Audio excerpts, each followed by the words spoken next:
The Netherlands has the world's largest number of cyclists, but it is also the safest place in the world to cycle. That is largely because of the perfect cycling infrastructure that can be found throughout the country. How did the Dutch get this network of high-quality cycle paths? Some think, including many Dutch themselves, that cycle paths have always been there. That is only partly true. Yes, there were some cycle paths, but they were of an entirely different type than today. Narrow, of poor surface, dangerous or even absent at junctions, and not connected. And cycle paths weren't really necessary. Cyclists outnumbered other traffic by far. After World War II, everything changed. The Dutch had to rebuild their country, and they became incredibly wealthy. From 1948 to 1960, the average income got up by 44%, and by 1970 it was a staggering 222% more. People could now afford expensive goods, and from 1957 on especially, this led to many more cars in the streets. Streets of mostly old cities that were not built for cars. So buildings were demolished to make room for the car. Even some of the old cycling infrastructure was removed. City squares were turned into car parks. And new developments had huge roads for motorized traffic. The daily travel distance went from 3.9 kilometers in 1957 to 23.2 kilometers in 1975. But this progress came at a terrible cost.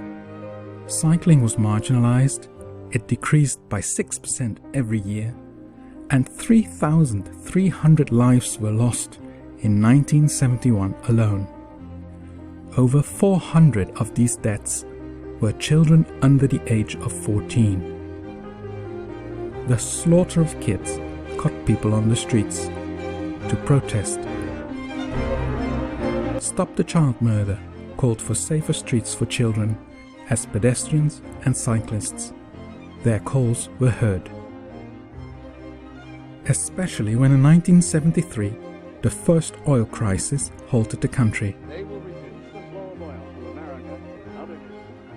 The then Prime Minister told the people of the Netherlands that this crisis was life-changing, that they would have to change their ways and be less dependent on energy, but that was possible without a decrease in the quality of life.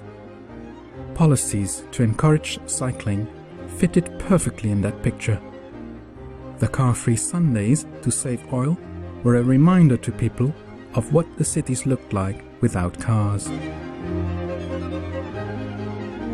Around this time, the first city centers were made car-free, permanently, and the protests continued. Mass motorization killed people, the cities and the environment. Mass cycling tours through the cities of the Netherlands and smaller protests in favor of cycling facilities created an awareness that eventually changed thinking about transport policies. In the mid-1970s, municipalities started experimenting with complete and safe cycle routes away from traffic. Financed by the national government, the first cycle routes were created from scratch in Tilburg and The Hague. In retrospect, they could be seen as the start of the country's modern cycling policies.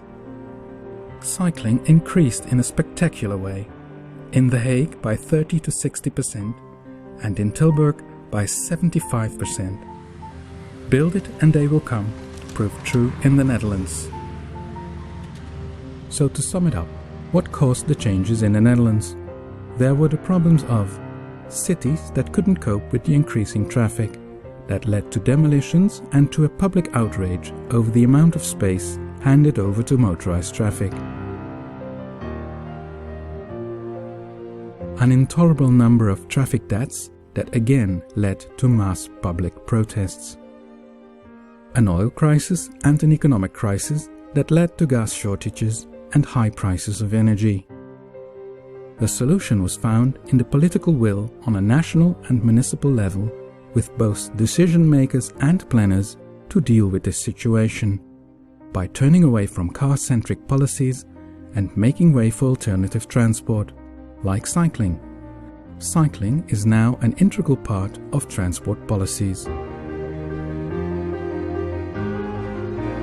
And what success did the protesters have? The child deaths went down from over 400 to 14 last year. This street got its cycle path.